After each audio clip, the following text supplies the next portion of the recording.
오늘 들려드릴 이야기는 이렇습니다. 결혼식에서 상간녀를 때린 후 남편에게 정신병원으로 보내진 나. 내가 벌인 세 가지 일에 남편은 완전히 얼어붙었습니다. 저는 은색 클러치백을 든 채 9월 호텔 연회장 입구에 서서 샴페인색 드레스를 가다듬었습니다. 오늘은 남편 지훈 씨 회사 협력사의 결혼식이었습니다. 아침에 집을 나서면서 그는 제게 신신당부했죠. 서연 씨, 오늘 오는 분들은 다 중요한 고객들이니 실수하지 말고 나를 잘 도와줘요. 저는 그저 웃으며 고개를 끄덕였지만 마음 한구석은 영 불편했습니다.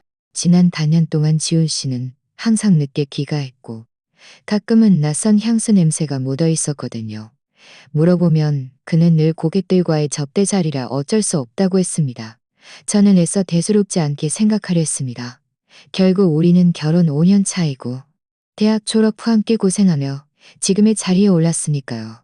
그가 저에게 딴 마음을 품을 리 없다고 스스로를 다독였습니다. 연회장은 휘황찬란한 불빛으로 가득했고 샹들리에에서 반사되는 빛이 눈을 아프게 했습니다. 한참을 찾아 헤맨 끝에 저는 구석 카운터석에서 지훈 씨의 모습을 발견했습니다. 하지만 다음 순간 제 피가 얼어붙는 것 같았습니다.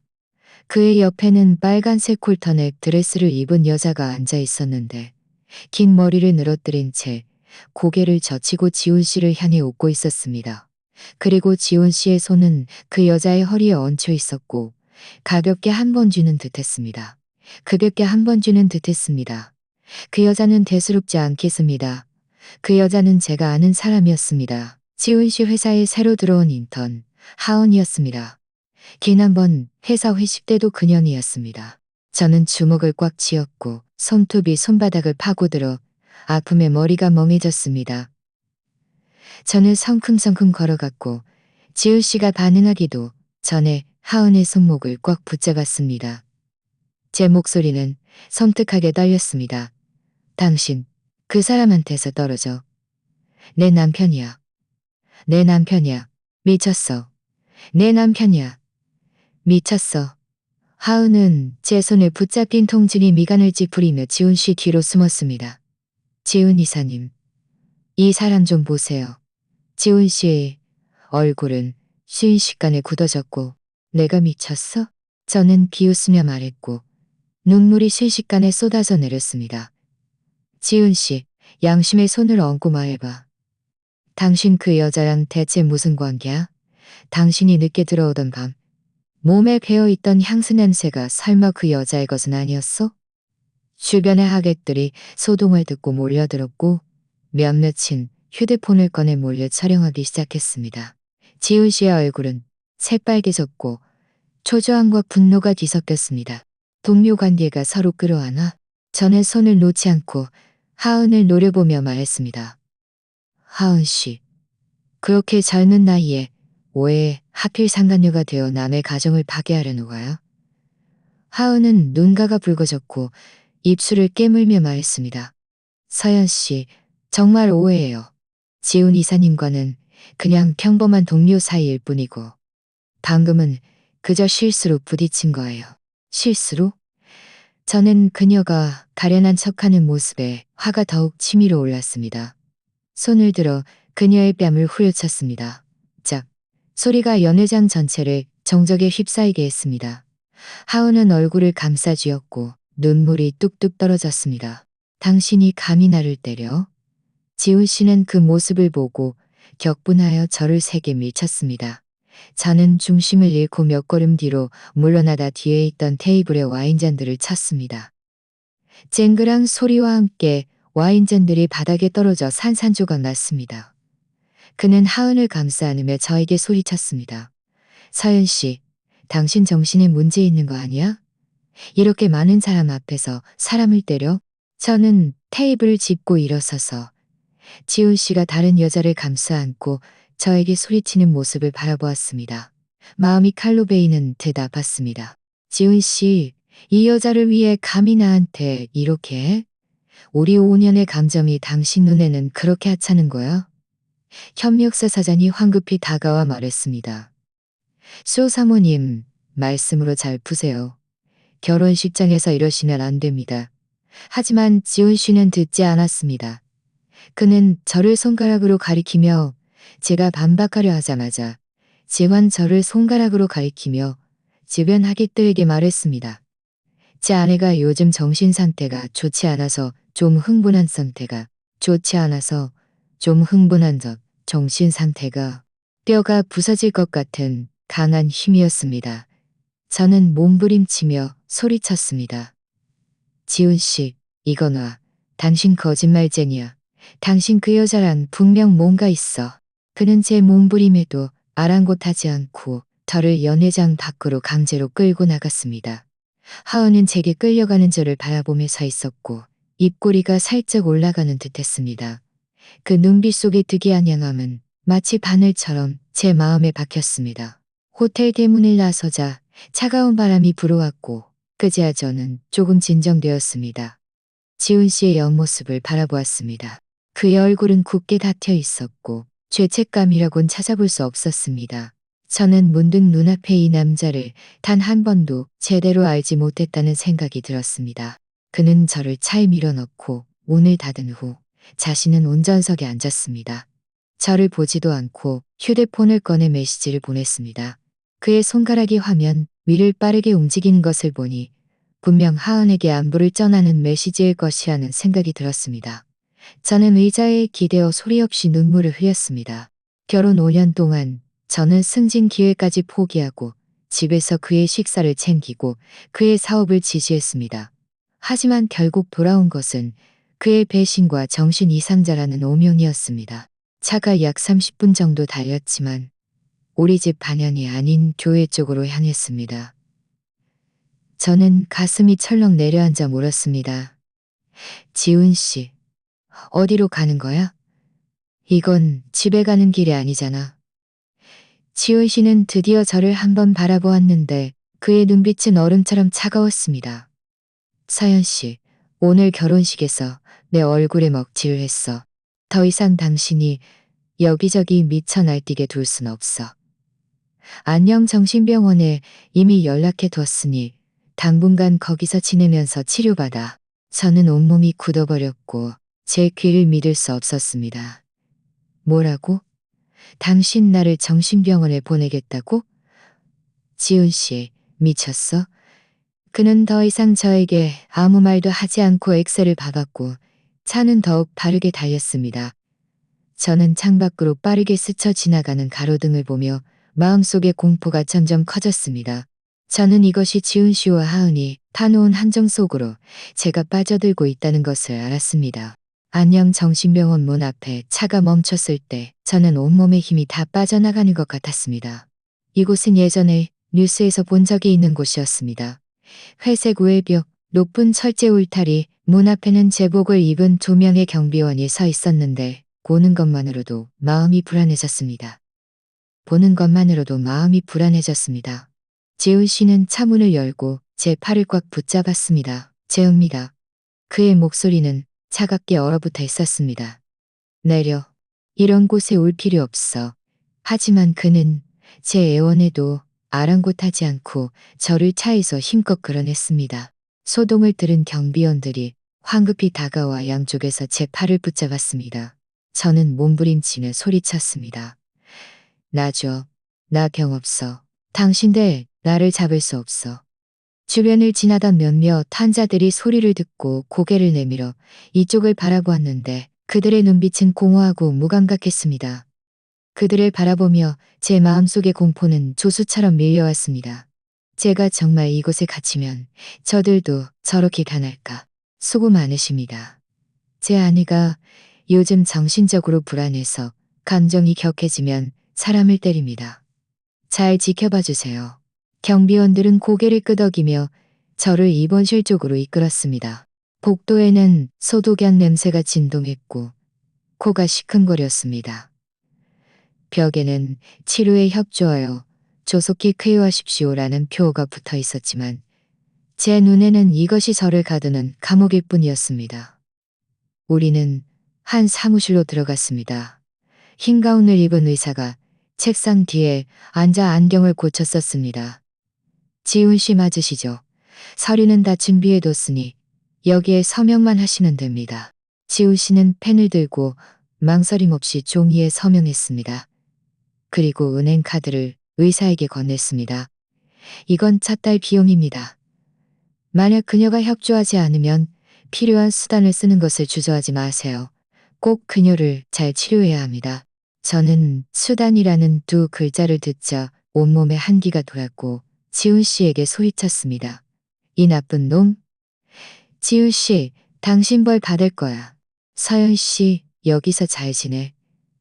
도망칠 생각하지 마. 아무도 당신 말을 믿지 않을 테니까. 말을 마치고 그는 문을 열고 나갔습니다. 쾅 하는 소리와 함께 문이 닫히면서 제 모든 희망도 문 밖에 갇혔습니다. 의사는 은행 카드를 챙기고 경비원들에게 말했습니다. 302호 병실로 데려가서 먼저 신체 검사를 하고 진정제를 좀 먹이세요. 경비원들은 저를 병실로 끌고 갔습니다. 저는 필사적으로 몸부림쳤습니다. 나 신체 검사 안 할 거야. 약도 안 먹을 거야. 나 병 없어. 하지만 제 힘은 두 경비원에 비할 바가 못 되었습니다. 그들은 저를 302호 병실로 밀어 넣었습니다. 안에는 철제 침대 하나와 낡은 침대 옆 탁자 하나뿐이었고 창문에도 철창이 설치되어 있었습니다. 한 경비원이 저를 붙잡았고 다른 경비원은 물 한 컵과 흰색 약 몇 알을 들고 다가왔습니다. 입 벌려, 약 먹어. 저는 입을 굳게 다물고 고개를 돌렸습니다. 경비원은 참지 못하고 제 턱을 잡고 강제로 입을 벌린 후 약을 밀어넣고 물을 몇 모금 억지로 먹였습니다. 약은 목구멍에 걸려 씁쓸하고 떫은 맛이 났습니다. 저는 기침을 하다가 눈물이 나왔습니다. 그들이 떠난 후 저는 침대에 앉아 굳게 닫힌 문을 바라보았습니다. 마음이 텅 비는 것 같았습니다. 저는 휴대폰을 꺼내 가장 친구인 지혜에게 전화하려 했습니다.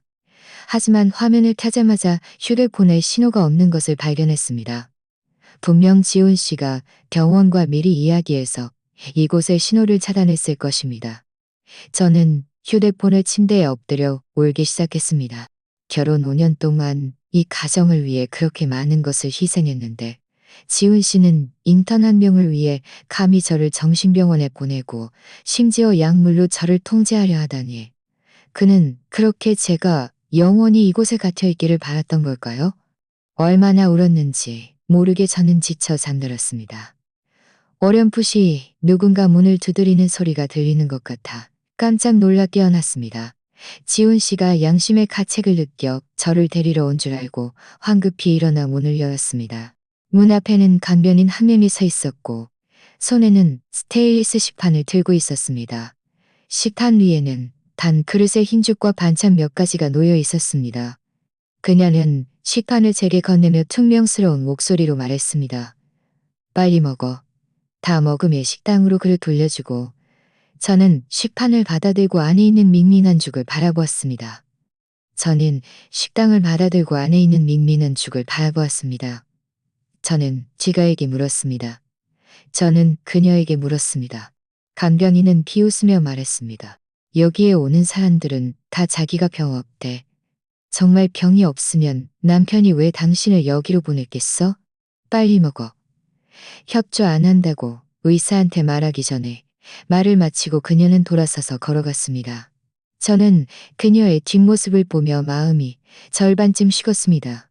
여기서는 정말 아무도 제 말을 믿어주지 않을 것 같았습니다. 여기서는 정말 아무도 제 말을 믿어주지 않을 것 같았습니다. 저는 침대에 앉아 천천히 죽을 먹었습니다. 죽은 차가웠고 마치 지금 먹었습니다. 지훈 씨와 하은이 뜻대로 되게 둘 수는 없었습니다. 그들이 저를 이곳에 보낸 것은 분명 저를 침묵시키고 우리의 공동 재산을 독차지하려는 속셈일 것입니다. 제가 정말 미쳐버리거나 정말 평생 이곳에 갇혀 있게 된다면 그것이야말로 그들의 계략에 완전히 넘어가는 것이었습니다. 저는 숟가락을 내려놓고 입가를 닦았습니다. 마음속에 천천히 한 가지 생각이 떠올랐습니다. 저는 여기서 나가야 했습니다. 저는 반격해야 했습니다. 지훈 씨에게 제가 정신병원에 보내진 것이 그의 인생에서 가장 큰 실수였다는 것을 알게 해줘야 했습니다.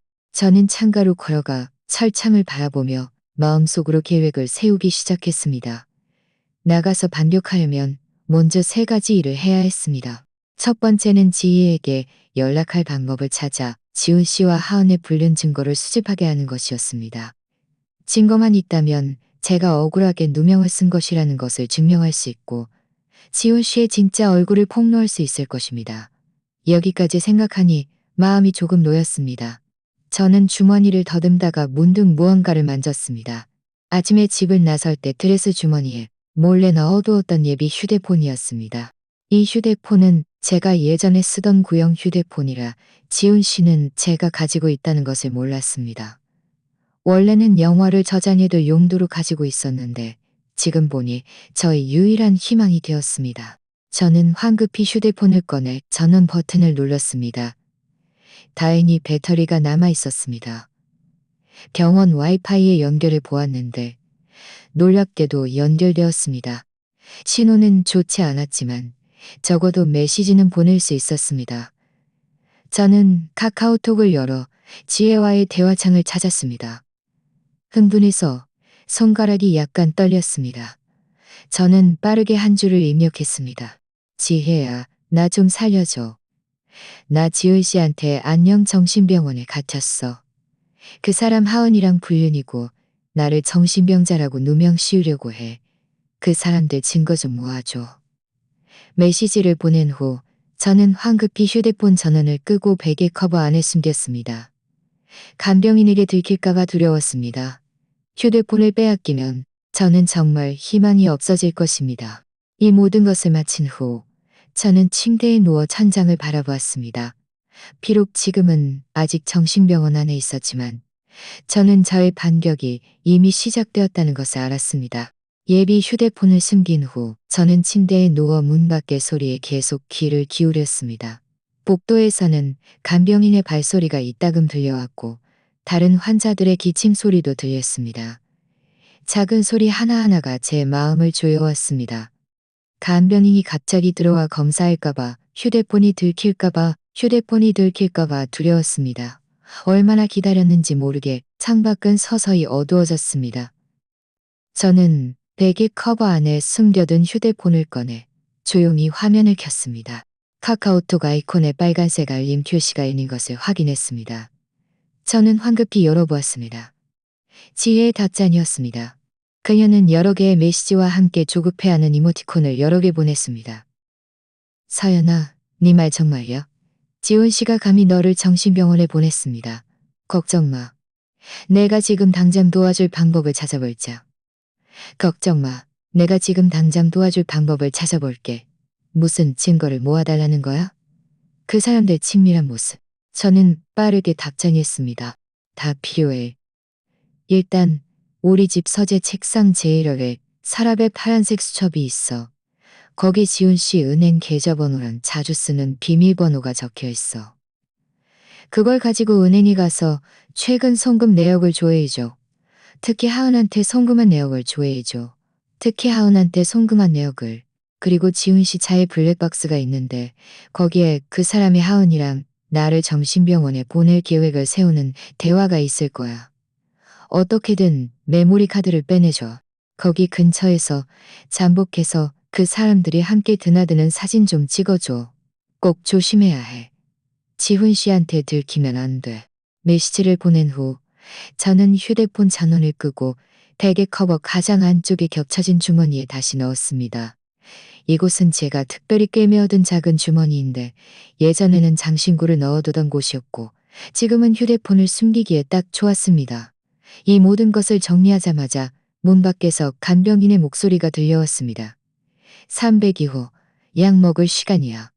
저는 황급히 누워 막 잠에서 깬 것처럼 가장했습니다. 간병인은 문을 열고 들어왔고 손에는 물 한 컵과 약 몇 알을 들고 있었습니다. 그녀의 뒤에서 빛이 비쳐 들어와 그녀의 그림자를 길게 늘어뜨렸고 조금은 무서워 보였습니다. 그녀는 약과 물을 제 앞에 건네며 말했습니다.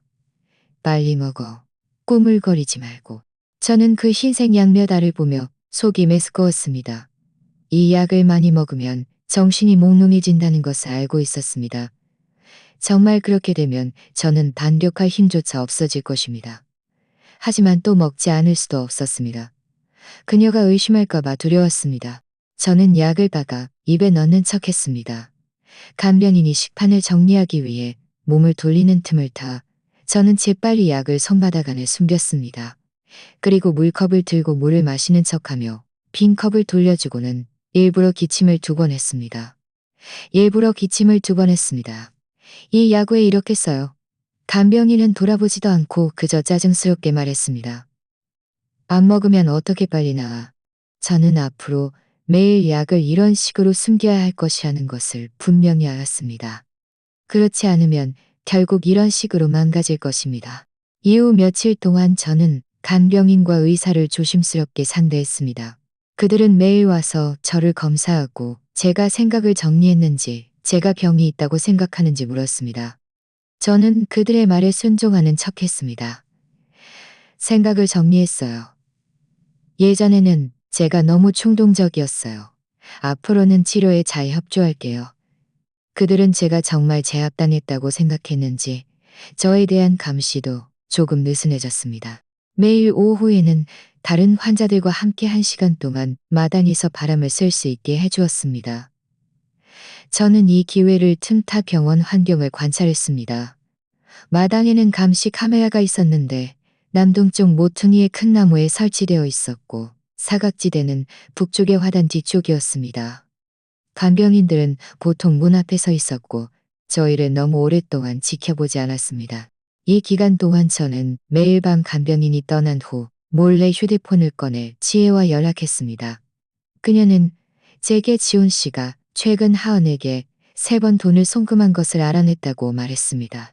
한 번은 5만 원, 한 번은 1억만 원이었는데 용돈이라고 했다더군요. 또 아내는 지훈 씨가 하은과 저를 정신병원에 반으로 확보했고 그 안에는 지훈 씨가 하은과 저를 정신병원에 보낼 방법을 상의하는 대화가 녹음되어 있었습니다. 하은은 심지어 제가 갇히면 우리가 당당하게 지켜만은 사진을 찍었는데 모두 아주 선명하게 찍혔다고 할 수 있고 집안 돈도 다 우리 것이 될 것이라고 말했다더군요. 그녀는 제게 다음 단계로 어떻게 해야 할지, 당장 경찰에 신고해야 할지 물었습니다. 저는 잠시 생각한 후 답장했습니다. 아직 경찰에 신고하지 마. 지금은 증거가 충분하지 않아. 지훈 씨는 이 지역에 인맥이 좀 있어서 경찰에 신고했다가 오히려 역효과가 날 수도 있어. 일단 이 증거들을 잘 정리하고 믿을 만한 변호사를 찾아줘. 내가 병원 증거를 좀 더 모으면 우리가 함께 그 사람을 고소할 수 있을 거야. 지혜는 제가 어떤 병원 증거를 모아야 하는지 물었습니다. 지훈 씨가 분명 병원과 미리 이야기해서 나에게 특별한 수단을 쓰라고 했을 거야. 간병인이 나를 학대한 증거와 의사가 약을 함부로 처방한 증거를 모아야 해. 네가 변호사에게 물어봐줘. 이런 증거들이 쓸모가 있는지. 지혜는 곧바로 답장했습니다. 알았어. 내일 바로 변호사에게 물어볼게. 너는 안에서 꼭 조심해. 그들이 네가 증거를 모으고 있다는 걸 알게 하지 마. 저는 휴대폰을 끄고 숨겼습니다. 창밖의 달빛을 보며 제 계획은 점점 더 선명해졌습니다. 첫 번째, 불륜 및 송금 증거 수집은 거의 완료되었습니다. 두 번째, 병원 증거 수집은 기회를 기다려야 했습니다. 세 번째는 모든 증거가 준비되면 지훈 씨와 하은을 고소하여 그들에게 대가를 치르게 하는 것이었습니다. 바람을 쐴 때 저는 비교적 정신이 맑아 보이는 환자와 일부러 대화했습니다. 그는 제게 예전에 가족에게 누명을 쓰고 이곳으로 보내진 환자가 있었는데 나중에 간병인이 환자를 때리는 증거를 모아서 풀려났다고 말해주었습니다. 그는 또 간병인들이 매주 목요일 저녁에 몰래 환자들의 과일을 빼돌린다고 알려주었습니다. 그날은 의사들이 일찍 퇴근하기 때문이라고 했습니다. 저는 이 모든 것을 마음속에 새겨두고 목요일 저녁부터 시작하기로 결정했습니다. 저는 기회를 틈타 화단에서 작은 유리 조각 하나를 주워 소매 안에 숨겼습니다. 이것은 녹음을 위한 것이었습니다. 휴대폰 녹음 기능은 전원이 꺼진 상태에서도 전원 버튼을 길게 누르면 작동한다고 들었습니다. 그때 휴대폰을 화단 뒤에 숨기면 간병인이 과일을 빼돌리는 대화를 녹음할 수 있을 것입니다. 목요일이 곧 다가왔습니다. 저는 꽃을 보는 척 화단가로 갔습니다. 간병인이 주의하지 않는 틈을 타 휴대폰을 화단 뒤쪽에 몰래 숨기고 녹음 버튼을 눌렀습니다. 그리고 천천히 사람들 속으로 돌아와 눈은 계속 화단 쪽을 주시하며 마음속으로는 초조함과 기대감이 뒤섞였습니다. 바람 쐬는 시간이 끝난 후 저는 일부러 맨 뒤로 걸어갔습니다. 간병인이 주의하지 않는 틈을 타 재빨리 휴대폰을 화단에서 꺼내 숨겼습니다. 병실로 돌아와 저는 황급히 문을 닫고 휴대폰을 꺼내 녹음을 들어보았습니다. 그 안에는 정말 간병인들의 대화가 녹음되어 있었습니다. 한 명은 오늘 사과 괜찮네. 몇 개 우리 아들 주자. 라고 말했고 다른 한 명은 조심해. 302호한테 들키지 마. 걔 요즘 좀 이상해. 계속 우리를 쳐다봐. 라고 말했습니다. 저는 속으로 기뻤습니다. 이 녹음이 결정적인 증거는 아니었지만 적어도 시작이었습니다. 저는 녹음을 잘 저장해두고 다시 지혜와 연락했습니다. 병원 증거 수집을 시작했다고 말하고 변호사와 다시 이야기해서 더 필요한 것이 있는지 확인해달라고 부탁했습니다. 지혜는 간호사가 이 증거들이 모두 유효하다고 말했고 의사가 약을 함부로 처방한 증거만 더 확보하면 병원과 지훈 씨가 공모했다는 것을 증명할 수 있다고 답했습니다. 그때가 되면 지훈 씨를 누명죄로 고소할 수 있을 뿐만 아니라 병원도 불법 감금죄로 고소할 수 있다고 했습니다. 저는 휴대폰 화면을 보며 마침내 희미한 미소를 지었습니다. 반격의 첫 단계가 성공했다는 것을 알았습니다. 이제 두 번째 단계로 넘어갈 차례였습니다. 간병인의 과일 빼돌리기 녹음을 확보한 후 저는 더욱 자신감을 얻었지만 이것만으로는 턱없이 부족하다는 것을 알았습니다. 변호사는 의사가 약을 함부로 처방한 증거가 필요하다고 했습니다. 처방 전이나 의사와의 대화 녹음을 어떻게든 확보해야 했습니다. 의사는 302호 환자 최근에 자해협정 회진을 왔고 손에는 서리처럼 회진을 왔고 손에는 서리철을 들고 재병려고 손에는 설을 들고 재근해 저는 서리철을 들고 재건이다. 간병인은 고개를 끄덕이며 네 김의사님. 오후에 새 용량으로 약을 먹이겠습니다. 라고 답했습니다. 제 손에 쥐고 있던 종이가 순식간에 구겨졌습니다. 약을 2배로 늘리다니 저를 완전히 멍청한 상태로 만들려는 것이었습니다. 저는 마음속의 분노를 억누르고 의사가 침대 옆으로 다가왔을 때 일부러 멍한 표정으로 물었습니다. 김 의사님, 제가 언제 퇴원할 수 있어요? 저는 많이 좋아진 것 같아요. 그렇게 많은 약을 먹을 필요 없어요. 김 의사는 안경을 고쳤었고 그의 눈빛은 약간 흔들렸습니다. 아직 좀 더 관찰해야 합니다. 약을 끊으면 재발할 수도 있어요. 그는 말을 마치고 황급히 돌아서서 나갔는데 마치 저와 더 이상 이야기하기 싫어하는 것 같았습니다. 저는 그의 뒷모습을 보며 마음속에 한 가지 생각이 떠올랐습니다. 오후에 간병인이 약을 가져왔을 때 저는 일부러 물컵을 느릿느릿 받아들었고 칠수인 척물을 간병인의 옷에 쏟았습니다. 간병인은 순식간에 폭발했습니다. 서연 씨, 당신 일부러 그랬지? 저는 황급히 사과했습니다. 죄송합니다. 죄송합니다. 일부러 그런 게 아니에요. 제가 손에 힘이 없어서요. 간병인은 화를 내며 발을 구르고는 간호사 스테이션 쪽으로 돌아서서 걸어갔습니다. 기다려. 김 의사 불러올 테니까. 저는 그녀의 뒷모습을 보며 재빨리 베개 커버 안에서 휴대폰의 의사 사무실 문 앞으로 성큼성큼 걸어갔습니다. 사무실 문은 닫혀 있지 않았고 틈새로 김 의사가 전화하는 소리가 들려왔습니다. 지훈 이사님, 걱정 마세요. 서열 씨 약을 2배로 늘렸으니 분명 소란 피우지 못할 겁니다. 서열 씨 약을 2배로 늘렸으니 저는 황급히 녹음 버튼을 누르고 휴대폰을 문틈에 바싹 댔습니다. 전화기 너머로 지훈 씨의 목소리가 들려왔습니다. 그녀가 외부와 연락하지 못하게 잘 지켜봐줘. 내가 재산 이전을 마치면 바로 이혼할 거야. 김 의사는 웃으며 말했습니다. 비 문제 없습니다. 저만 믿으세요. 저만 믿으세요. 저만 믿으세요. 저만 믿으세요. 저는 녹음을 마치고 재빨리 휴대폰을 손 끼고 병실로 성큼성큼 돌아왔습니다. 내가 보니 당신 전혀 좋아지지 않았어. 저는 무서운 척 어깨를 움츠렸습니다. 정말 일부러 그런 게 아니에요. 김 의사님. 그냥 손에 힘이 없어서요. 간병인은 옆에서 거들었습니다. 그냥 연기하는 거예요. 제가 보니 정신이 아주 멀쩡해서 여기저기 돌아다니기까지 하던데요. 김 의사는 미간을 찌푸리며 주머니에서 처방전 하나를 꺼내 사명한 후 간병인에게 건넸습니다. 이거 약국 가서 진정제 하나 더 추가해서 밤에 자기 전에 먹게 해. 잠을 편안하게 잘 수 있도록. 간병인은 처방전을 받아들고 저를 득이아냥하게 한 번 바라본 후 돌아서서 나갔습니다. 김 의사는 저에게 몇 마디 경고를 한 후 병실을 떠났습니다. 그들이 떠난 후 저는 황급히 휴대폰을 꺼내 녹음을 잘 저장했습니다. 이것은 결정적인 증거였습니다.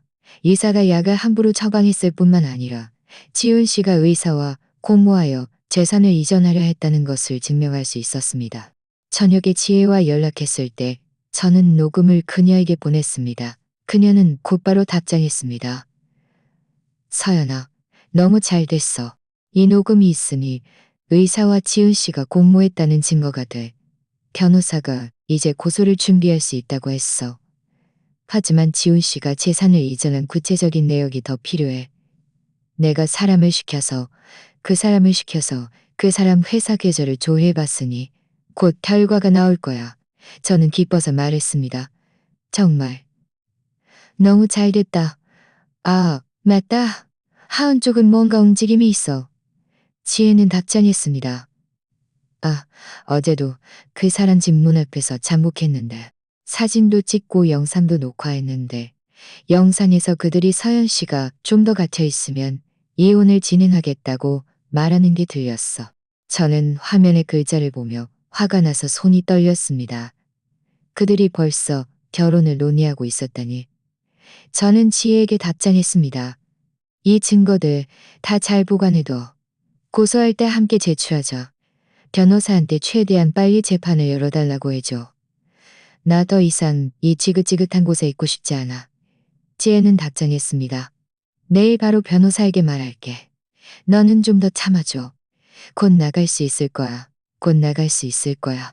내가 또 알아낸 게 있는데 지훈 씨가 너희 결혼 후 산 아파트 한 채를 몰래 자기 여동생 명의로 이전했고 회사 지분도 일부 친구에게 양도했어. 이것들이 다 재산 이전 증거야. 변호사가 이걸로도 충분히 추궁할 수 있다고 했어. 이 소식을 듣자 저는 오히려 침착해졌습니다. 지훈 씨가 재산을 많이 이전할수록 증거는 더욱 명확해질 것입니다. 그때가 되면 그는 재산을 돌려줘야 할 뿐만 아니라 법적 책임까지 져야 할 것입니다. 저는 지혜와 대화를 마친 후 휴대폰을 숨기고 침대에 누웠습니다. 천장을 바라보며 기대감에 가득 찼습니다. 재판이 열리면 지훈 씨와 하은 그리고 그 사악한 의사 모두 응당한 대가를 치르게 할 것입니다. 이후 며칠 동안 저는 여전히 치료에 순순히 협조하는 척했습니다. 매일 약을 숨겼고 감에는 몰래 지혜와 연락했습니다. 간병인은 지난번 물을 쏟은 사건 때문에 저에게 더욱 가혹하게 대했습니다. 종종 식사를 주지 않거나 식은 밥을 주기도 했습니다. 식은 밥을 주기도 했습니다. 저는 모든 것을 참아냈고 그가 저를 욕하는 녹음 몇 개를 몰래 녹화하여 학대, 증거로 사용했습니다. 금요일에 지혜에게서 메시지가 왔습니다. 지훈 씨가 재산을 이전한 내역을 확보했고 변호사가 이미 소장을 작성하여 다음 주에 법원에 제출할 수 있다고 했습니다. 그녀는 또 변호사가 최대한 빨리 정신병원에 저를 면회 신청할 것이고 그때 재판에 대한 자세한 이야기를 해줄 수 있을 것이라고 했습니다. 저는 메시지를 보며 감격해서 올랐을 거야. 자녀는 답장했습니다. 저는 메시지를 보며 감격했습니다. 드디어 고생 끝 행복 시작이었습니다. 드디어 고생 끝 행복 시작이었습니다. 곧 자유를 되찾을 수 있을 거야. 저는 휴대폰을 끄고 숨겼습니다. 창밖에 달빛이 철창을 뚫고 들어왔습니다. 저는 처음으로 이 달빛이 그렇게 차갑게 느껴지지 않았습니다. 반격의 순간이 곧 다가올 것이라는 것을 알았습니다. 월요일 아침 저는 마당에서 바람을 쐬고 있었습니다. 간병인이 갑자기 다가와 좋지 않은 표정으로 말했습니다. 서연 씨, 면회 온 사람 있으니 나를 따라와. 저는 가슴이 철렁 내려앉아 황급히 물었습니다. 누구예요? 간병인은 짜증스럽게 말했습니다. 뭘 그렇게 많이 물어? 저는 간병인을 따라 면회실로 걸어갔고 마음속으로는 긴장감과 기대감이 뒤섞였습니다. 혹시 변호사가 온 것일까? 면회실 문에 다다르자 저는 검은색 정장을 입은 남자가 책상 뒤에 앉아 서류 가방을 들고 있는 것을 보았습니다. 지혜가 말했던 박 변호사였습니다.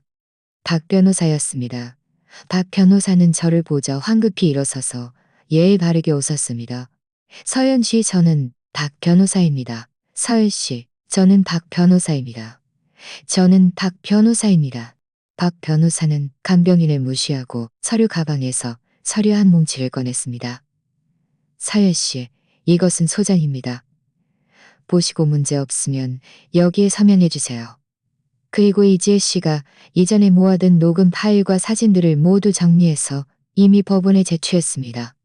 법원은 다음 주에 재판 일정을 잡을 것입니다. 저는 소령을 잡을 것입니다. 저는 소장을 받아들고 빠르게 훑어고 왔습니다. 거기에는 지훈 씨의 3가지 죄명이 명확하게 적혀기 죄명이 명확하게 적혀기 죄명이 명확하게 죄명이 둘째, 혼인 중 하은과 불륜을 저지르고 부부 공동재산으로 그녀를 위해 지출한 것. 셋째, 부동산, 회사 지분 등 결혼 후 공동재산을 악의적으로 이전한 것. 각 항목마다 해당 증거 목록이 있었고 그것을 보니 제 마음은 더욱 단단해졌습니다. 저는 펜을 들고 망설임 없이 소장에 서명했습니다. 막 서류를 돌려주려는데 간병인이 갑자기 다가와 목을 길게 빼고 서류를 빼앗으려 했습니다. 지금 뭐 하는 겁니까? 뭔가 부당한 것을 주고받는 것 아닙니까? 박 변호사는 서류를 꽉 누르며 간병인을 차갑게 바라보았습니다. 간병인 씨, 저는 변호사이고 제 의뢰인과 사건에 대해 논의하는 것은 합법적인 행위입니다. 당신은 간섭할 권리가 없습니다. 또한 법률 규정에 따라 변호사가 의뢰인을 면회할 때에는 제3자가 옆에서 감시할 수 없습니다. 간병인은 박 변호사의 기세에 놀려 한 걸음 뒤로 물러섰지만 여전히 뻣뻣하게 말했습니다. 저는 병원 규정에 따라 행동하는 겁니다. 박 변호사는 서류 가방에서 변호사증과 법원에서 발급한 면회 증명서를 꺼내 책상 위에 놓았습니다. 직접 보세요. 이것은 제 신분증과 면회 증명서입니다. 제3자 입회 불필요라고 명시되어 있습니다. 만약 계속해서 제 업무를 방해한다면 불법 감금죄로 고소할 수 있습니다. 간병인은 증명서를 들고 살펴보더니 얼굴이 더욱 굳어졌습니다. 정말 귀찮게 하는군. 그는 중얼거리며 면회실에 나갔고 일부러 문을 쾅 하고 닫았습니다. 저는 간병인의 뒷모습을 보며 웃음을 참을 수 없었습니다. 박 변호사는 서류를 정리하며 말했습니다. 천만에요. 이건 제 일입니다. 서연 씨, 오늘 제가 온 또 다른 이유가 있습니다. 간병인이 당신을 학대한 구체적인 증거, 예를 들어 녹음 파일이나 몸에 상처가 있는지 등을 제공해 주셔야 합니다. 이것들이 병원의 불법 감금죄 성립 가능성을 높일 수 있습니다. 저는 황급히 주머니에서 휴대폰을 꺼냈습니다. 아침에 바람을 쐴 때 일부러 휴대폰을 병실에 두지 않고 주머니에 숨겨두었습니다. 저는 녹음 파일을 열어 박 변호사에게 건넸습니다.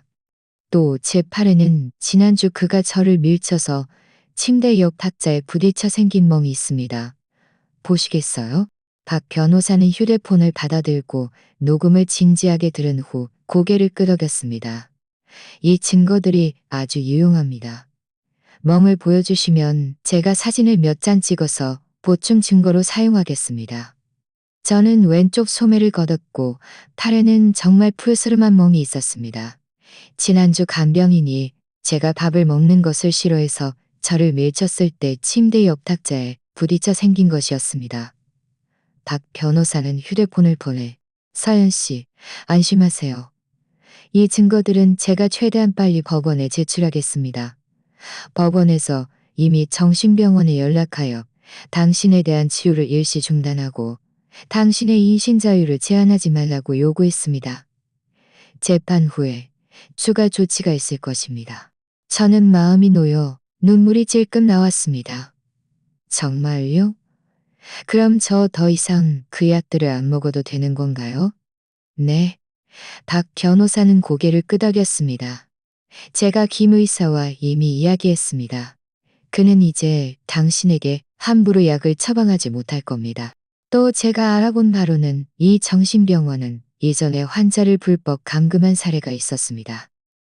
이번에 당신의 증거가 있으니 법원이 병원에 대해 조사를 진행할 가능성이 매우 큽니다.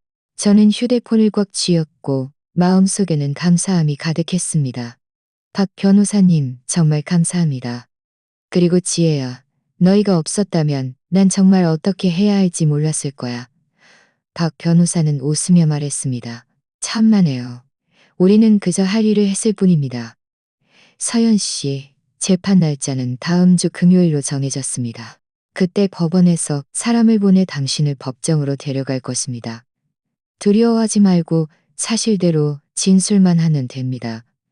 우리는 10여 분 더 이야기했고 박 변호사는 재판 시 주의할 점, 예를 들어 판사의 질문에 어떻게 답해야 하는지, 지훈 씨와 하은의 변론에 어떻게 대응해야 하는지, 지훈 씨와 하은의 변론에 어떻게 대응해야 하는지, 병원에서 며칠만 더 참으면 곧 나갈 수 있을 겁니다.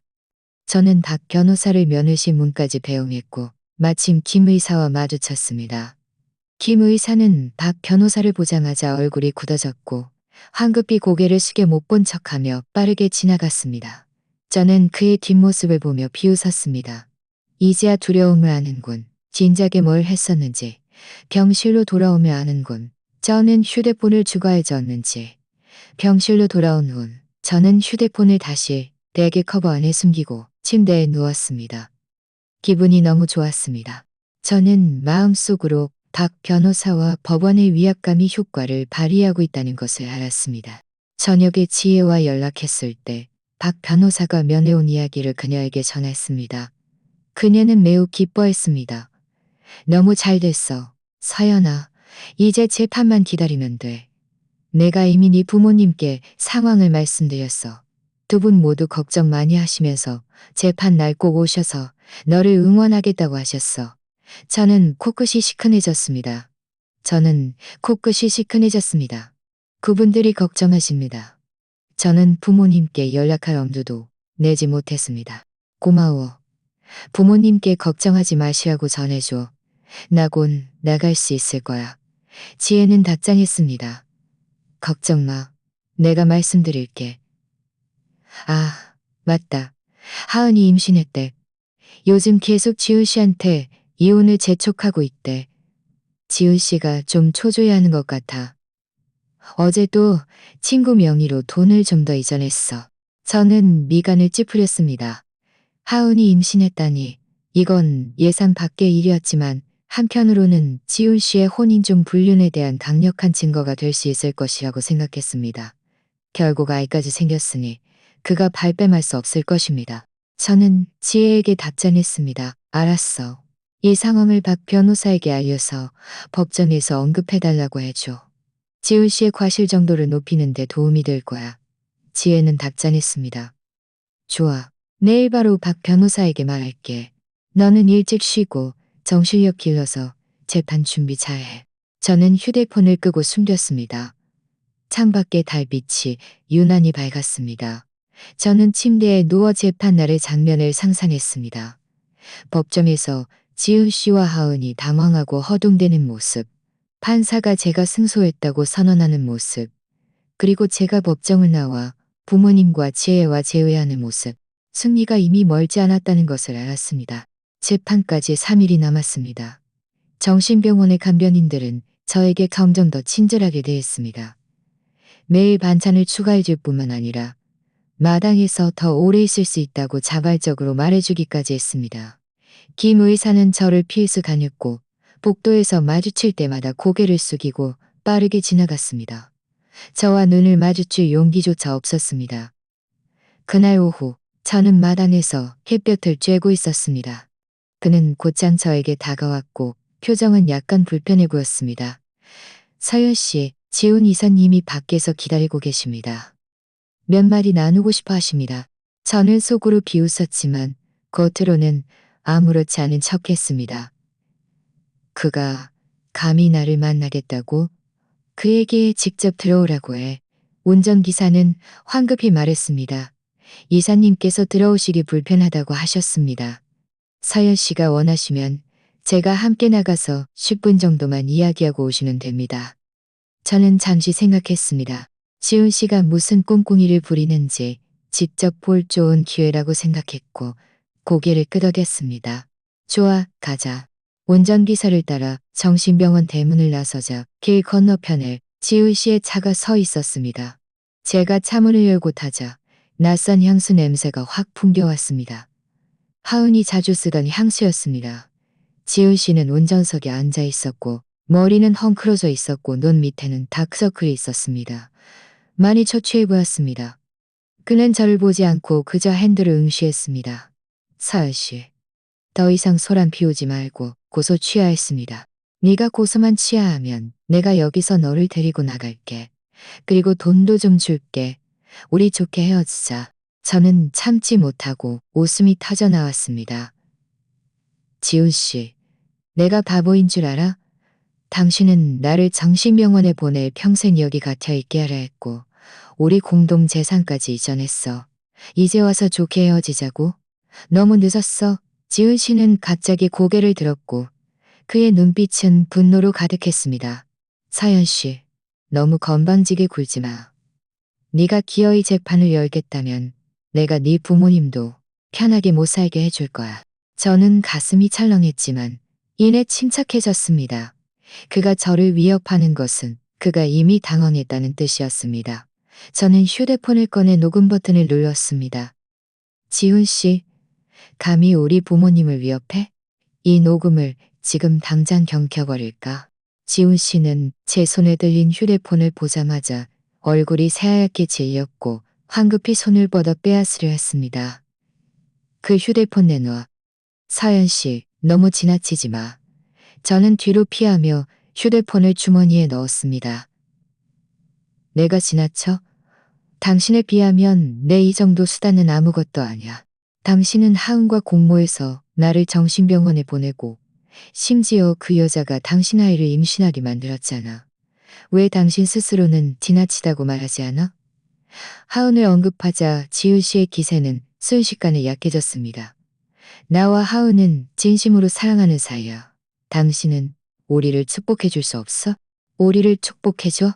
저는 비웃으며 말했습니다. 내가 당신들을 축복하면 내 5년간의 희생은 누가 축복해 줄 건데? 지훈 씨, 두고 봐. 재판날 내가 당신이 어떤 사람인지 모든 사람에게 알려줄 테니까. 말을 마치고 저는 차문을 열고 나갔습니다. 지훈 씨를 다시는 돌아보지 않았습니다. 정신병원으로 돌아온 후 저는 황급히 녹음 파일을 지혜에게 보냈습니다. 그녀는 곧바로 답장했습니다.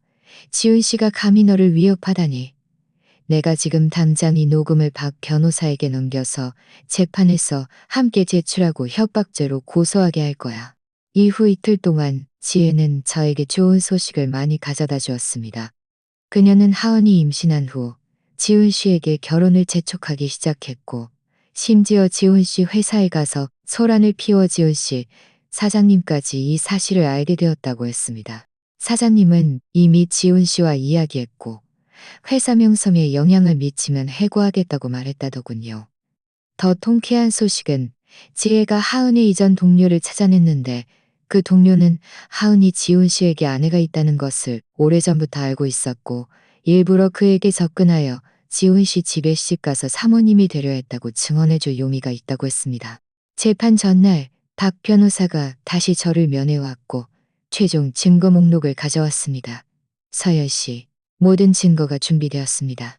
지훈 씨가 당신을 위협한 녹음, 하은 동료의 증언, 병원의 약물 남용 기록, 그리고 지훈 씨가 재산을 이전한 은행 거래, 내역까지 총 22가지 증거입니다. 그를 패소시키기에 충분합니다. 저는 증거 목록을 받아들고 그 위에 명확하게 기록된 항목들을 보며 마음이 완전히 놓였습니다. 답변을 저에게 재판 시 진행 절차를 한 번 더 시뮬레이션 해주었고, 판사의 질문에 어떻게 대문에 어떻게 답해야 한 번 더 시뮬레이션 해주었고, 저녁에 부모님과 영상 통화를 했습니다. 그분들은 제 상태가 아주 좋은 것을 보고 안심하셨습니다. 어머니는 눈물을 닦으며 말했습니다.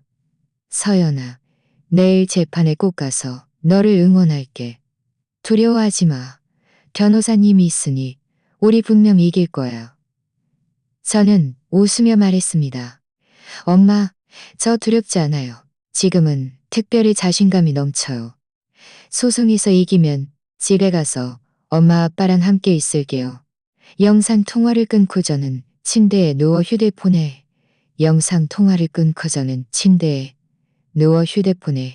침대에 누워 휴대폰에 결혼식에서의 갈등부터 정신병원에 보내진 절망, 그리고 한 걸음 한 걸음 모아 반격 계획을 세우기까지 이 길을 걸어오는 동안 비록 힘들었지만 저는 단 한 번도 포기하지 않았습니다.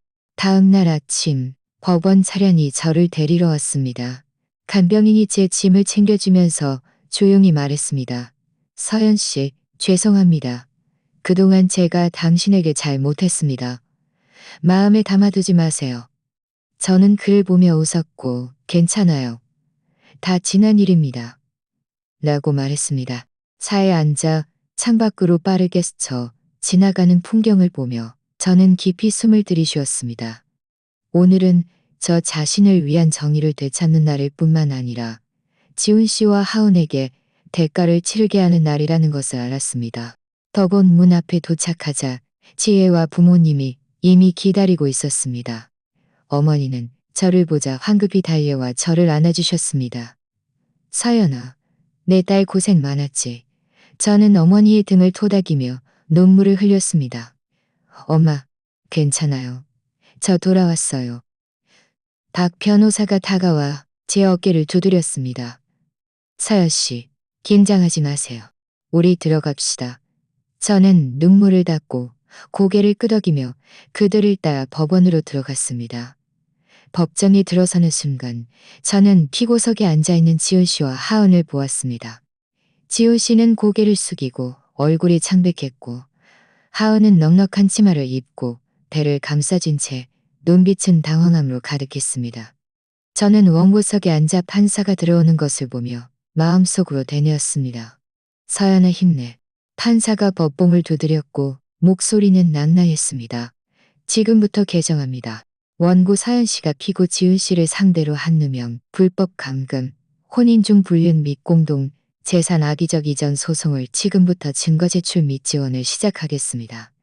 박 변호사는 즉시 일어서서 서류 가방에서 서류 뭉치를 꺼냈습니다. 먼저 저희 측은 피고 지훈 씨가 원고의 약물 용량을 정신병원에 보낸 관련 증거를 제출합니다. 이것은 정신병원 김의사와 지훈 씨의 통화 녹음입니다. 이것은 정신병원 김의사와 지훈 씨의 통화 녹음입니다. 이것은 김의사가 발급한 허위 처방전과 간병인이 원고를 학대한 녹음 및사진입니다. 이 모든 것은 지훈 씨가 교원과 공모하여 원고를 불법 감금한 것을 증명하기에 충분합니다. 법정 경위가 증거를 판사에게 건네고 다시 지훈 씨에게 전달했습니다. 지훈 씨는 녹음기를 들고 몇 마디를 듣더니 얼굴이 순식간에 새하얗게 변했고 손까지 떨리기 시작했습니다. 이건 위조된 겁니다. 저는 그런 말 한 적 없어요. 위조된 것인지 아닌지는 조사하면 바로 알 수 있습니다. 박 변호사는 또 다른 서류를 꺼냈습니다. 이것은 통화 기록에 대한 통신사 증명서와 김의사은행 계좌의 거래 내역입니다. 통화 다음 날 지훈 씨가 김 의사에게 5만 원을 송금했고 비고란에 상담료라고 적혀 있지만 사실상 이른바 수고비입니다. 판사는 거래 내역을 훑어보더니 미간을 찌푸렸습니다. 피고 지훈 씨, 이 증거에 대해 변명할 것이 있습니까? 지훈 씨는 입을 뻐끔거렸지만 한참 동안 아무 말도 하지 못했습니다. 결국 고개를 숙이고 말했습니다. 저는 그저 김 의사에게 서연 씨를 잘 보살펴달라고 했을 뿐입니다. 그 돈은 그에게 준 영양비였습니다. 영양비요. 저는 참지 못하고 입을 열었습니다. 억눌렸던 분노가 섞인 목소리였습니다. 지훈 씨, 양심의 손을 얹고 말해봐. 그게 영양비였어? 당신은 김 의사에게 나에게 진정제를 2배로 먹이고 간병인에게 밥을 주지 말라고 했잖아. 이게 잘 보살피는 거야. 판사는 저에게 말했습니다. 목소리는 좀 더 부드러웠습니다. 원고 서연 씨, 감정을 조절하고 천천히 말씀해 주세요. 저는 깊이 숨을 들이쉬고 이어서 말했습니다. 재판장님, 저는 정신병원에서 1달 동안 매일 강제로 약을 먹었고 간병인들은 저를 자주 밀치고 때렸습니다. 이 모든 것은 녹음과 사진으로 증명할 수 있습니다. 만약 제가 몰래 휴대폰을 숨겨 이 증거들을 모으지 않았다면 지금도 그 안에 갇혀 진짜 미치광이가 되어 있을지도 모릅니다. 하은이 갑자기 일어섰고 목소리는 날카로웠습니다. 거짓말. 당신 스스로 정신이상이 있어서 지훈 씨가 치료하러 보낸 거야. 당신은 그저 그 사람에게 누명을 씌우고 싶은 것뿐이야. 박 변호사는 그녀를 차갑게 바라보았습니다. 하은 씨, 당신의 신분을 명심하세요. 당신은 본 사건의 제3자이지 피고가 아닙니다. 게다가 저희 측은 당신이 지훈 씨가 기혼자라는 것을 이미 알고 있었음에도 불구하고 일부러 그와 부적절한 관계를 유지했다는 증거도 있습니다. 말하면서 박 변호사는 하은 동료의 증언과 사진 몇 장을 꺼냈습니다. 이것은 원고의 친구 이지혜 씨가 촬영한 사진입니다. 사진 속에서 당신과 지훈 씨가 여러 차례 속에서 당신과 지와 식당을 함께 드나들고 심지어 지훈 씨 차 안에서 그녀는 당신이 회사에서 곧 지훈 씨에게 시집가서 사모님이 될 것이라고 자랑했다고 증언했습니다. 이 모든 것은 당신이 의도적으로 타인이 결혼을 파괴했음을 증명하기에 충분합니다. 하은의 얼굴은 순식간에 붉어졌다가 창백해졌습니다. 그녀는 치마를 꽉 쥐었고 눈물을 흘렸습니다. 저는 지훈 씨에게 속았어요. 그 사람이 서연 씨와 이혼할 거라고 말해서 제가 그 사람과 사귄 거예요. 지훈 씨는 갑자기 고개를 들고 하은을 노려보았습니다. 무슨 소리야? 내가 언제 나한테 이혼할 거라고 말했어? 네가 스스로 나한테 꼬리친 거잖아. 감히 변명해. 하은은 감정이 격해졌습니다. 당신이 나에게 다이아몬드 반지를 사주고 나를 데리고 집을 보러 가서 그게 우리 결혼할 집이라고 말했잖아. 이 모든 것을 잊었어. 게다가 나 지금 당신 아이를 임신했잖아. 감히 발뺌하려 해. 이 말이 나오자 법정은 술렁거렸습니다. 지훈 씨의 얼굴은 완전히 빗기 없이 창백해졌고 의자에 주저앉아 더 이상 아무 말도 할 수 없었습니다. 판사는 법봉을 두드려 질서를 유지했습니다. 피고 아닌 제3자 하은 씨, 피고 지훈 씨의 아이를 임신했다고 말씀하셨는데 증거가 있습니까? 하은은 황급히 가방에서 임신 진단서를 꺼내 법정 경위에게 건넸습니다. 이것은 병원의 임신 진단서입니다. 박 변호사는 이 기회를 틈타 말했습니다. 재판장님, 이것은 지훈 씨가 혼인 존속 기간쯤에 제3자와 부적절한 관계를 유지했고 기만 행위가 있었음을 더욱 존 상단의 다이아몬드 반지를 유지했고 기만 행위가 있었음을 더욱 명확하게 증명합니다. 게다가 저희 측은 지훈 씨가 하은의 환심을 사기 위해 부부공대입니다. 말하면서 박 변호사는 은행 거래 내역과 구매 영수증을 꺼냈습니다. 이것은 지훈 씨의 은행 거래 내역입니다. 3달 동안 3번에 걸쳐 하은에게 송금한 것이 명확하게 나타나 있습니다. 이것은 보석 가게의 구매 영수증입니다. 다이아몬드 반지를 구매한 돈은 지훈 씨의 급여 계좌에서 지출되었고 이 급여는 부부 공동재산에 해당하므로 지훈 씨는 단독으로 처분할 권리가 없습니다. 지훈 씨는 마침내 입을 열었습니다. 목소리는 쉬어 있었습니다. 그 돈은 내가 하은에게 빌려준 거고 다이아몬드 반지는 그 여자가 직접 산 거야. 나랑 상관없어. 빌려줬다고요. 각 변호사는 채팅 기록 하나를 꺼냈습니다. 이것은 당신과 하은의 카카오톡 채팅 기록입니다. 당신은 채팅에서 이 돈은 마음대로 써도 돼. 갚을 필요 없어라고 말했습니다. 이걸 빌려줬다고 할 수 있습니까? 게다가 다이아몬드 반지의 구매 기록에는 결제자 이름이 당신 이름으로 명확하게 적혀 있는데 아직도 변명하려 합니까? 판사는 모든 증거를 훑어보고 몇 가지 질문을 한 후 10분간 휴정하고 잠시 후 선고하겠다고 발표했습니다. 휴정 시간 동안 지훈 씨는 의자에 앉아 두 손으로 머리를 감싸고 있었고 몹시 낙담해 보였습니다. 하은은 옆에 앉아 계속 울면서 지훈 씨를 원망했습니다.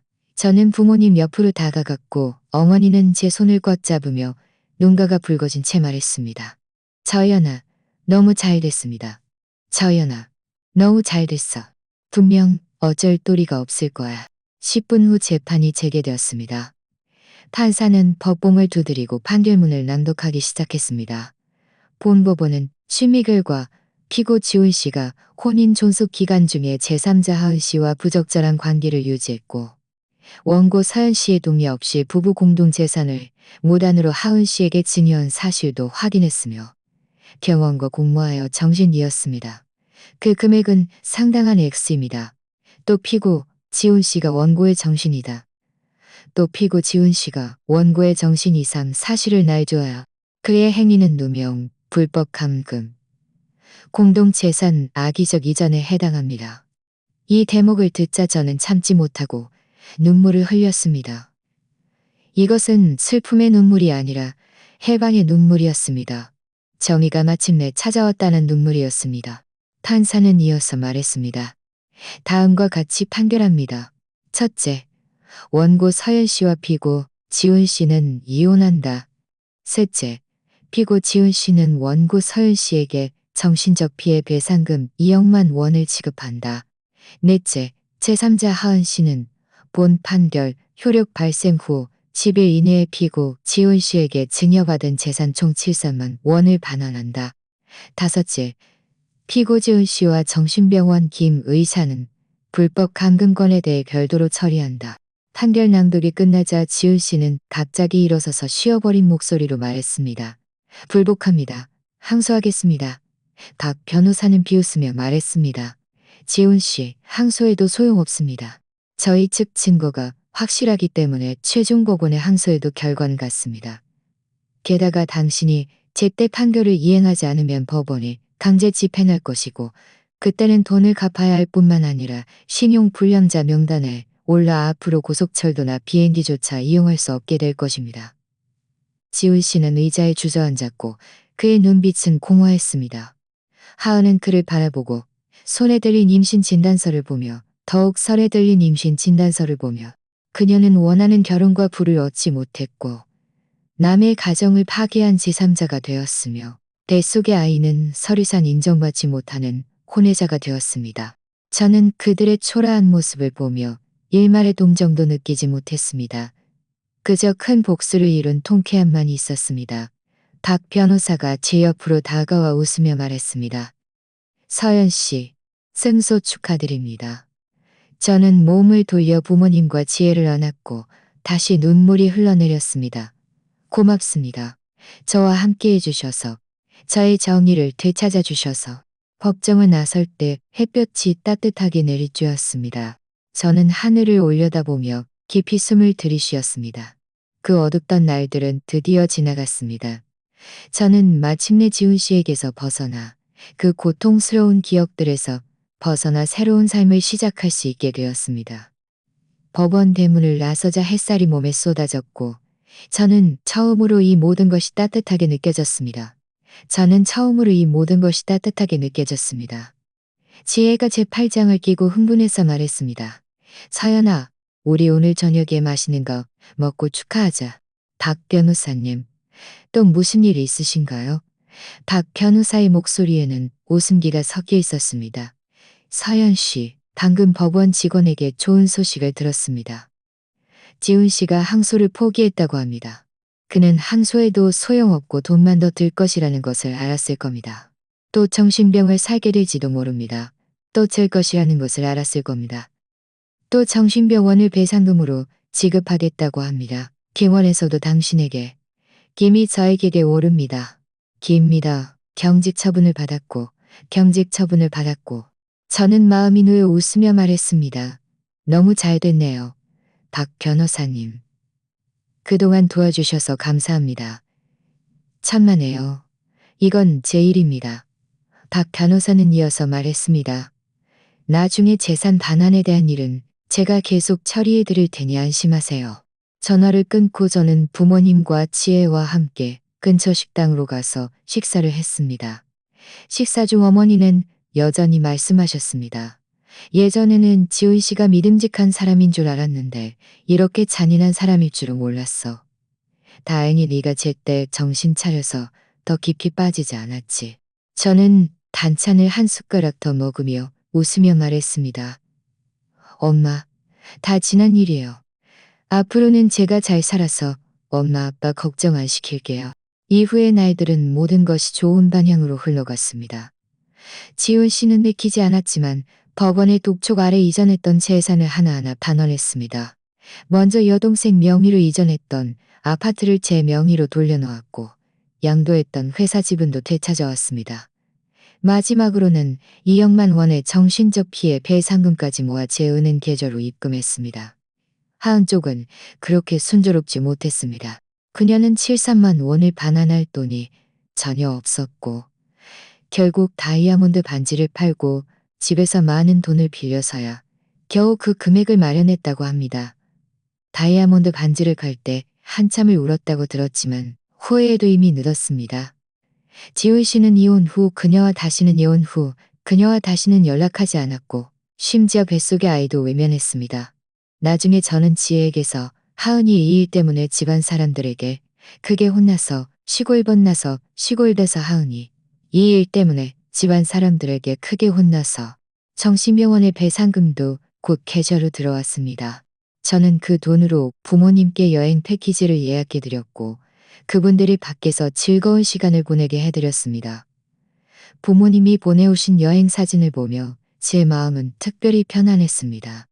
예전에는 항상 지훈 씨를 위해 희생하려 했지만 가장 가까운 사람들을 소홀히 했다는 것을 깨달았습니다. 앞으로는 더 많은 시간과 에너지를 저 자신에게 쏟을 것입니다. 이 모든 일을 처리한 후 저는 원래의 직장을 그만두었습니다. 그 직장은 지훈 씨가 인맥을 통해 저에게 찾아준 것이었고 저는 더 이상 그와 어떤 식으로든 얽히고 싶지 않았습니다. 되찾은 재산으로 저는 시내에 작고 아담한 꽃집을 열었습니다. 가게는 크지 않았지만 아주 아늑하게 꾸며져 있었습니다. 벽에는 제가 직접 그린 그림들이 걸려 있었고 한쪽 구석에는 손님들이 쉴 수 있는 작은 테이블도 놓여 있었습니다. 꽃집 개업날 지혜와 많은 친구들이 도와주러 왔고 부모님도 일부러 시골 본가에서 오셔서 큰 꽃바구니를 보내주셨습니다. 가게 안의 활기찬 모습을 보며 제 마음을 토내주셨습니다.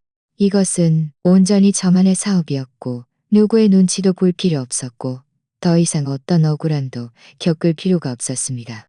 어느 날 저는 꽃집에서 꽃을 포장하고 있었습니다. 갑자기 문을 지나가는 익숙한 그림자를 보았습니다. 지훈 씨였습니다. 그는 낡은 외투를 입고 있었고 머리는 헝클어져 있었으며 많이 초췌해 보였습니다. 예전에 기세등등했던 모습과는 완전히 다른 사람이었습니다. 그도 저를 본 것 같았지만 온기를 피하며 황급히 고개를 숙이고 빠르게 지나갔습니다. 저는 그의 뒷모습을 보며 마음속에 보며 이 사람은 한때 저를 사랑하게 하고 미워하게 하고 절망하게 했던 사람이었지만 이제 그는 저에게 그저 낯선 사람일 뿐이었습니다. 저녁에 가게 문을 닫을 때 카카오톡 메시지 하나를 받았습니다. 박 변호사에게서 온 것이었습니다. 서연 씨, 좋은 소식 알려드립니다. 지훈 씨가 이전에 회사에서 해고되었습니다. 또 신용불량자로 분류되어 소비가 제한되어 지금은 일자리조차 찾기 어렵습니다. 김 의사 쪽은 이미 경찰 조사를 받고 있으며 수용을 면치 못할 가능성이 큽니다. 저는 고맙습니다라고 답장하고 휴대폰 전원을 껐습니다. 길가로 걸어나가 택시를 잡고 집으로 돌아갈 준비를 했습니다. 차창 밖에 가로등이 켜졌고 길가의 나무들과 행인들을 비추었습니다. 모든 것이 그렇게 평화롭고 아름답게 보였습니다. 저는 의자에 기대어 지낼 시간을 떠올렸습니다. 결혼식에서의 갈등부터 정신병원에 보내진 절망, 그리고 한 걸음 한 걸음 증거를 모아 반격하고 승소한 것, 마지막으로 제 꽃집을 열어 새로운 삶을 시작하기까지. 이 길은 비록 힘들었지만 저는 단 한 번도 포기하지 않았습니다. 그리고 바로 이 경험들 덕분에 저는 더욱 강해지고 더욱 독립적이 되었습니다. 집에 돌아와 문을 열자 거실에는 불이 켜져 있었고 부모님은 소파에 앉아 TV를 보고 계셨습니다. 제가 돌아오는 것을 보자 어머니는 황급히 일어서셨습니다. 서연아 왔니? 황급히 일어서셨습니다. 서연아, 왔니? 왔니? 답은 냄비에 있으니 내가 차려줄게. 저는 웃으며 다가가 소파에 앉아 어머니 옆에 기대었습니다. 밖에서 좀 먹었어요. 아버지는 TV를 끄고 저는 아버지의 손을 잡았고 마음이 따뜻해졌습니다. 엄마, 아빠, 저 힘들지 않아요. 지금은 정말 행복해요. 부모님이 곁에 계시고 제가 좋아하는 일이 있으니 이걸로 충분해요. 그날 밤 저는 침대에 누워 창밖의 달을 바라보며 저도 모르게 입꼬리가 올라갔습니다. 지난 어둠은 완전히 사라졌고 미래의 날들에는 오직 햇살과 행복만이 있을 것이라는 것을 알았습니다. 저는 더 이상 지훈 씨 주변을 맴돌며 억울함을 참고 살던 서연이 아니었습니다. 저는 저 자신을 위해 살고 반짝반짝 빛나는 서연이었습니다. 앞으로 갈 길이 아직 멀지만 저는 한 걸음 흔들림 없이 나아가 저만의 멋진 삶을 살아갈 자신이 있었습니다. 자, 오늘 이야기는 여기까지입니다. 시청해주셔서 감사합니다. 제 채널이 마음에 드셨다면 구독과 좋아요 부탁드립니다. 행복하세요.